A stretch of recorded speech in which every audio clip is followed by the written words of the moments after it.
Hello everybody, welcome back to some Pocket Incoming. And today guys, we're going to be going over Hoopa. I already got Hoopa, but I didn't go over Hoopa. Now the reason I didn't go over Hoopa is because, I'm going to be honest, I didn't know anything about Hoopa. I didn't know anything about Hoopa at all.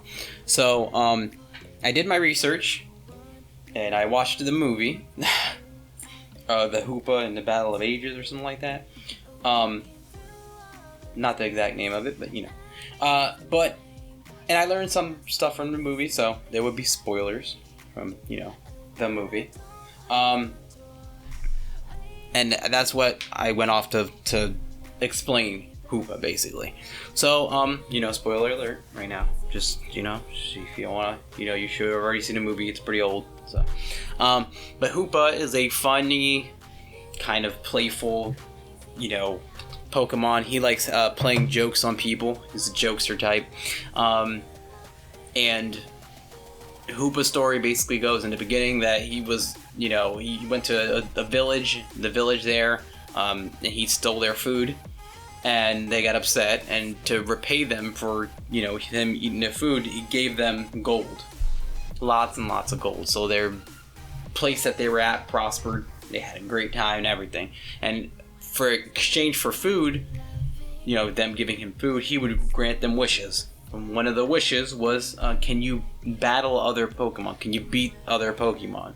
And he started off facing like Dragonite and like Onix, and then moved to the top tier ones and legendaries, you know, Reshiram, Zekrom, you know, Regigigas, Groudon, Kyogre. Like, these are the ones that he basically fought and beat them, and he basically got out of control. Just kept getting stronger and stronger. Think he was the best, just handing out ass whippings.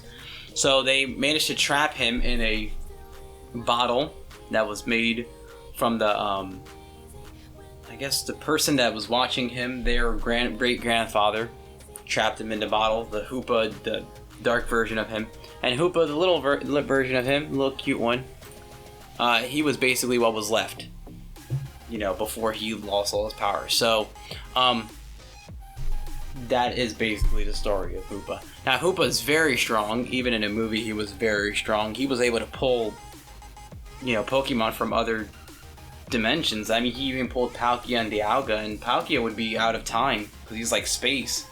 So he pulled him out of space, and I guess Dialga would be like, he wasn't even in, maybe he was like in a different timeline or outside of time. I don't know. But he pulled him too.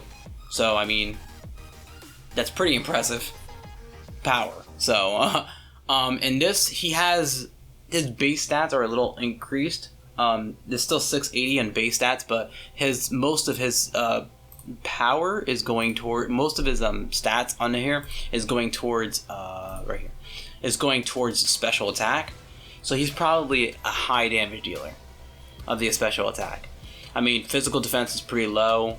Same thing for HP, speed. So he'll probably be in the back, but he probably deals heavy damage, is what I'm thinking. Yeah. So that's what I can get at. So, but let's read his abilities. I think he's a damage dealer. So, Super Punch. Hoopa punches a single enemy with the Ghost Hand, inflicting 100% special attack plus 2,496 special damage. Special damage increases own special attack by 15%, and special defense ignore by 20% for 2 rounds. So, you know, quick move, punches you in the face, basically. This isn't a lot of damage, but he does increase his special attack by 50%, and special defense ignore by 20%. That is a lot. 15% and 20% is pretty good damage. It's pretty good, you know, effects to have on it. So I'm guessing you probably coupled this with his other abilities. Aura Sphere. Hoopa launches an evil aura sphere to an enemy with its golden rings, inflicts 180% special attack, plus 2,016 special damage, and it causes frontline enemies to suffer 25% vulnerability and 20% healing reduction. Now, healing reduction isn't a big thing because not a lot of people use it well. I mean, probably Shaman is the only one who uses it really well right now. Probably Lugia. I mean, he has more of like percentage though. But I mean, Shaman does use it pretty well. So, instant healing reduction for 3 rounds. Suffering 25% vulnerability is a lot. I mean, you're just weakening them, like softening them up for your team too. So either way, they are going to be taking more damage from your team. So he kind of sets you up kind of like in a supporty way, like damage supporty type of way. So, and here's his ultimate. Hoopa's 6 ghost hands travel through space with the help of the golden rings to attack the frontline enemies. Permanently reduces their damage reduction by 15%. It's front line, so that's awesome. 3 people in the front line. It reduces the damage reduction, and obviously most of them are tanks, so lowering their damage reduction is awesome. It's stackable and cannot be dispelled, which that's amazing too. The main target suffers 420% special attack. That's a big number, especially with how much you do. But it says the main target, so I'm guessing it hits everyone in the front line, but not everyone. Does it hit everyone for 420, or is it the person you blaze it? Does it hit everyone for 420, or just the main target you target? This says the main target suffers. It would say main targets suffer. 140% special attack for the rest of the front line. Okay, so this is the main target that you're aiming at, and then this is for the rest of them. So one takes a lot of damage, other ones take a decent amount of damage.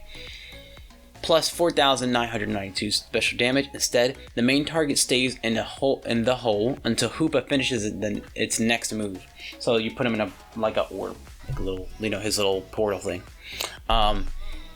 Records the damage dealt to all enemies over the stay. When the target gets out of the hole, if Hoopa hasn't fainted, it inflicts true damage equal to 50% of the recorded damage amount and 100% physical attack. Now that's a tremendous amount of damage. It's basically recording all of the damage you're doing, and then 50% of that is dealt to the person if Hoopa is still alive as true damage. True damage is crazy.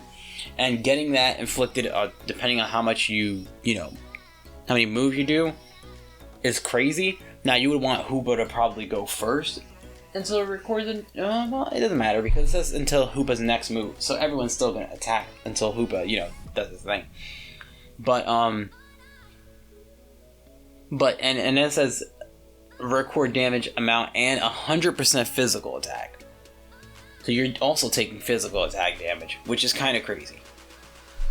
So it's kind of like, this sounds kind of like what Rayquaza does, kind of deals damage of both special attack and physical attack. So it's why he's so busted and does so much damage. But yeah, that's crazy amount of damage.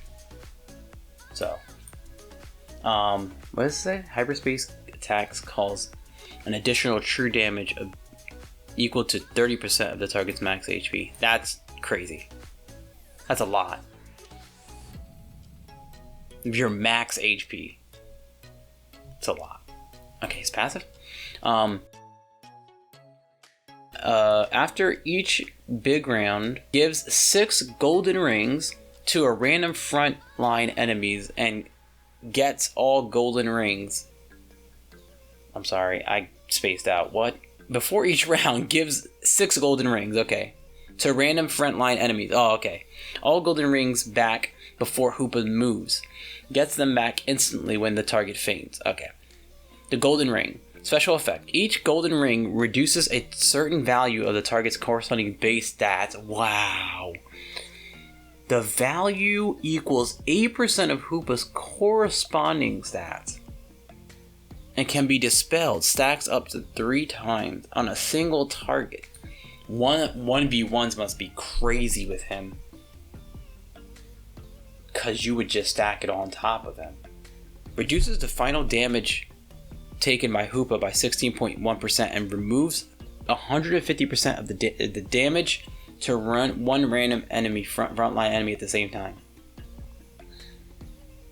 Inflicts true damage equal to own 40% physical attack to the enemy. Okay, so his 1v1s must be really good. I mean, he sounds like he's going to be great regardless. So, like, I don't have any doubts. It's just I don't know if I would run him right now, just mainly because my team's at the point where I'm trying to get them start up, which is like that's the main thing. And as you can see, it's going pretty well. You know, I'm getting all of them to this star, so I got these two out there, and then I gotta get Mewtwo's the next one, then Giratina, and then I don't think I'm gonna do Ho-Oh. Reshiram is running around the corner, so I want to try and get Reshiram. I'm probably gonna go for first place for it. I got a lot of diamonds, but we'll see. We'll see. I don't even know his abilities yet, so. But for the most part, though, I think Hoopa's great. I just don't think I'm gonna need him because I don't think I need more damage. I probably need CC, and I don't want to give up Darkrai if I don't have anything to replace him for CC.